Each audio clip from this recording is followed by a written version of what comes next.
Allahu Akbar, Allahu Akbar. How the tyrant became a refugee.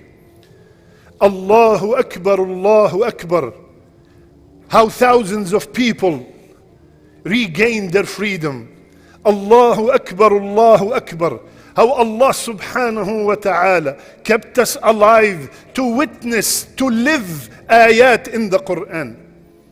We are living and witnessing ayat that Allah revealed 1400 years ago.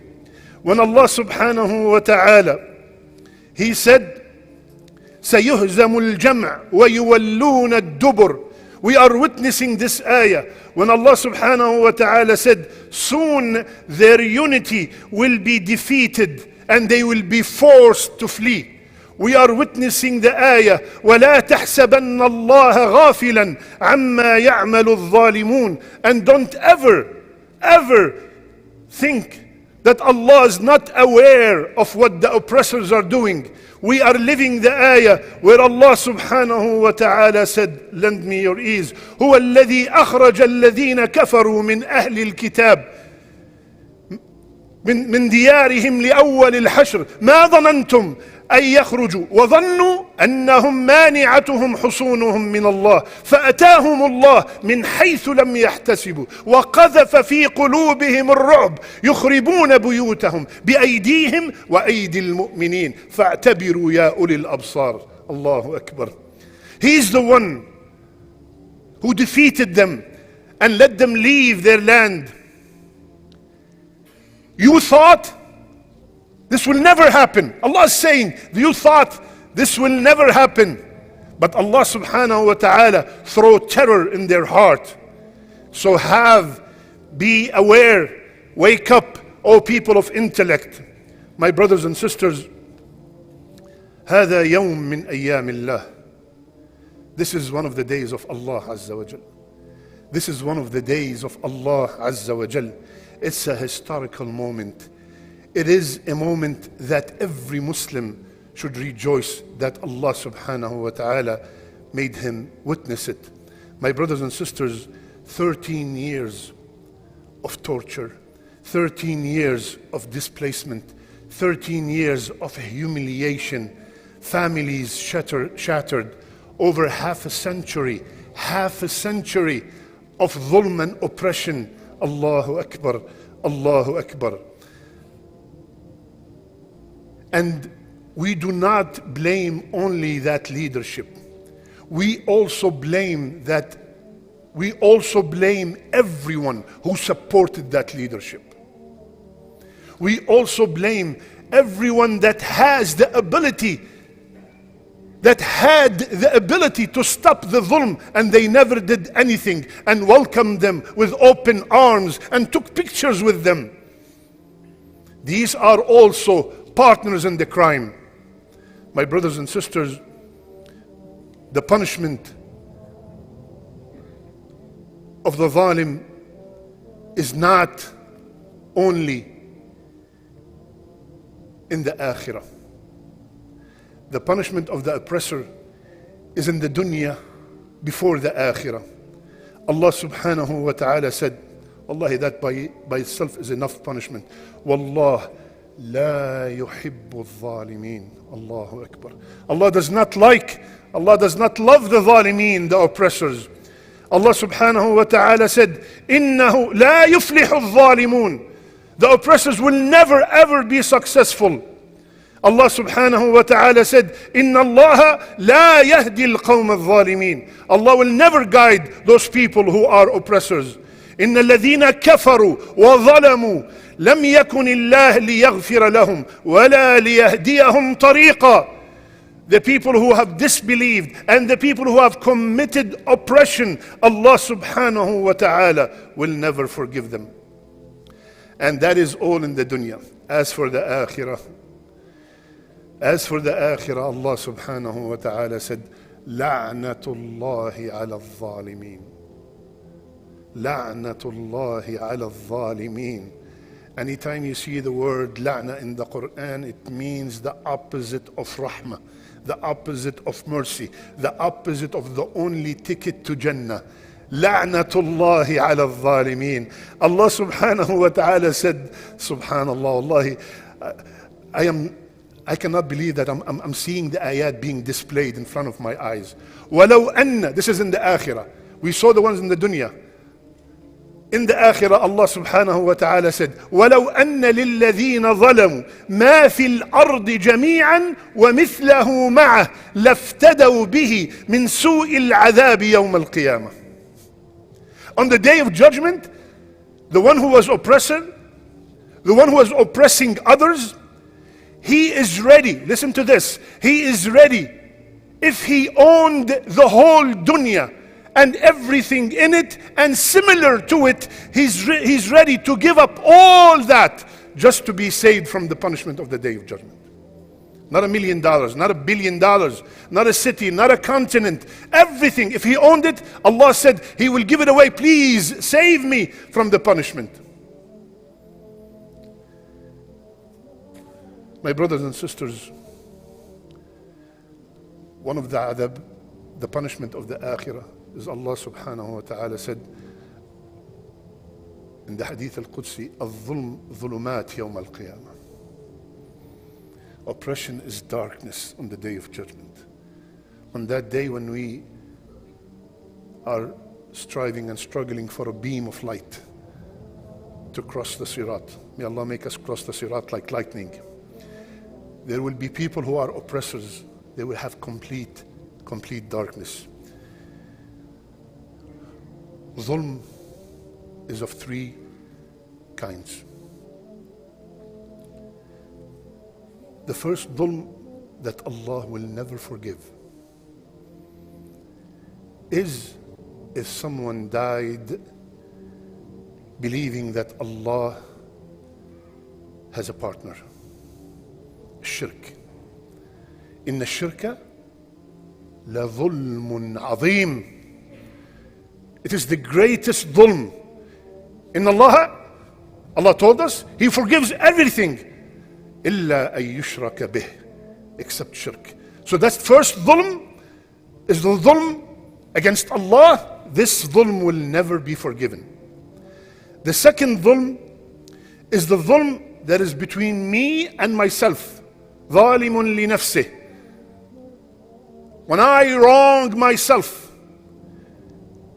when I'm committing dhulm against myself, that means I am committing major sins. That dhulm, Allah subhanahu wa ta'ala, either He will punish or He will forgive, depending how sincere was my repentance. And then there is the third dhulm. And this dhulm will not be overlooked or forgiven until I reconcile. And that is the dhulm between each other. That dhulm, I took my sister's share of inheritance. I took money from the orphans that does not belong to me. Zulm between one another. I spread rumors in the community about a person and ruined his reputation. Zulm. I testified false testimony. Zulm. Zulm between the husband and the wife.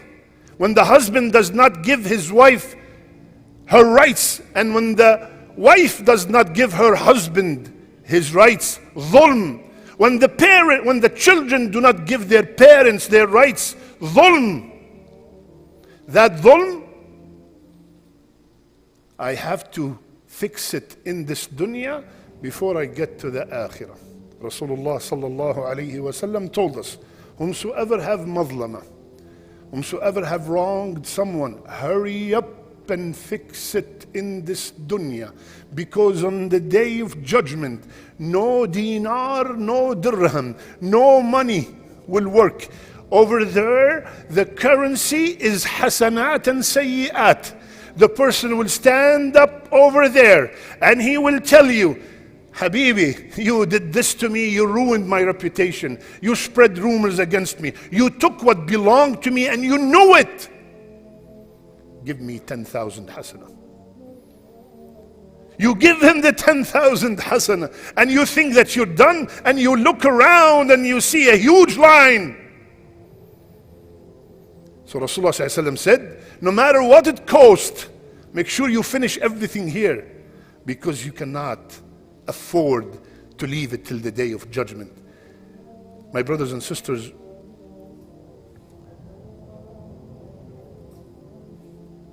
be very careful.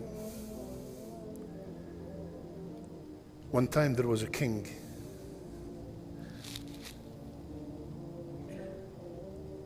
and he winded up in prison with his son. So that first night he looked at his son and said, where were we yesterday and look where we are now? How could this happen? He said, my father, it's probably one of the people we have oppressed got up in the middle of the night and raised his hands and made dua against us. Rasulullah sallallahu alayhi wa sallam said, Da'watil mazloom, the dua of the one who has been oppressed, laysa baynahu wa bayna Allahi hijab. There's no barrier between it and Allah. And listen to the end of the hadith. وَلَوْ كَانَ كَافِرٌ. Zulm is a different story, even if he's a kafir. Because the oppression has nothing to do with this. You took his right. Be very careful. Settle everything now before it's too late. When we take each other to court and scream 50-50, is that your right? That is zulm. If it's not your right, sometimes it possibly could be. But if it's not your right and you're taking money zulm, be very careful and get ready. قولوا قولي هذا استغفر الله استغفروه إنه هو الغفور الرحيم.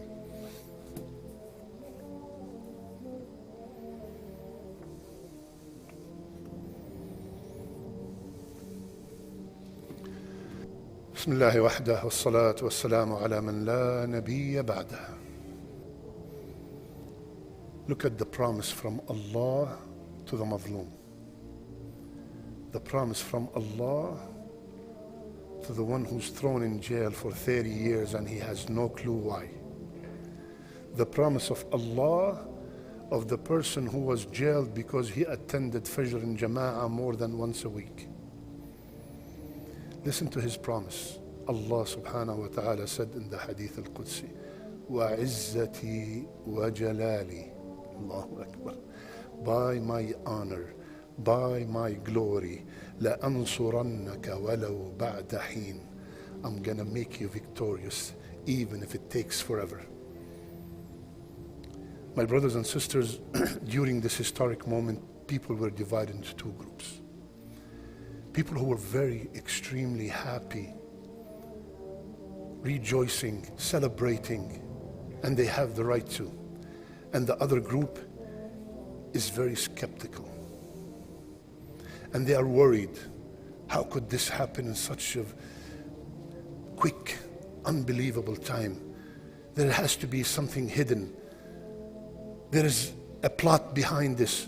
I cannot even feel the joy because I'm worried about the future.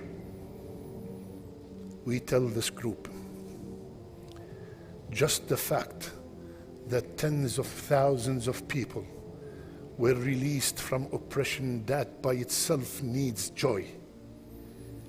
Just the fact that a zalim ran away, an oppressor ran away, that by itself should be sufficient. My brothers and sisters, just for our brothers and sisters, the Syrians, to smell freedom even for a day, that is sufficient to celebrate and to be happy. They could be, because the enemies of Islam will never stop plotting. And you might have some point, but that should not make you not be happy about the families that have been reunited after tens and tens of years. Your son come back from school and he left for 7-8 hours, and you rejoice when you see him. Can you imagine after 10 years when you thought that your son or your husband or your father has died already, has been recorded dead already, and you see him in front of you? You're going to tell him, I'm worried about the future? You're going to rejoice and be happy. You're going to rejoice and be happy. As a matter of fact, Allah subhanahu wa ta'ala told us to be happy when he said, فَقُطِعَ دَابِرُ الْقَوْمِ الَّذِينَ ظَلَمُوا فَقُطِعَ دَابِرُ الْقَوْمِ الَّذِينَ ظَلَمُوا وَالْحَمْدُ لِلَّهِ رَبِّ الْعَالَمِينَ. Allah subhanahu wa ta'ala said the roots of the oppressors were cut off, and you should say Alhamdulillahi Rabbil Alameen. So rejoicing is the right thing to do in such a moment. And one of the greatest outcome of what happened, ya akhwan, and this is very important, that shows us that the promise of Allah is true. The promise of Allah is true.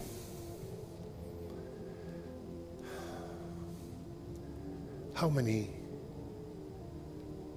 people in the past 13 or 50 years in Syria died while thinking, how can Allah let this take place? How could this happen? Where is the victory of Allah? They did not witness the moment that we witnessed. So we tell our brothers and sisters in Gaza, you are next, bi-idhnillah. Just like you're saying right now, how this is happening. It will come. That oppressive regime will go, just like this one went. We tell our brothers and sisters in Burma, the same thing will happen to you. We tell our brothers and sisters in China, in India, the same thing will happen to you. Just be patient.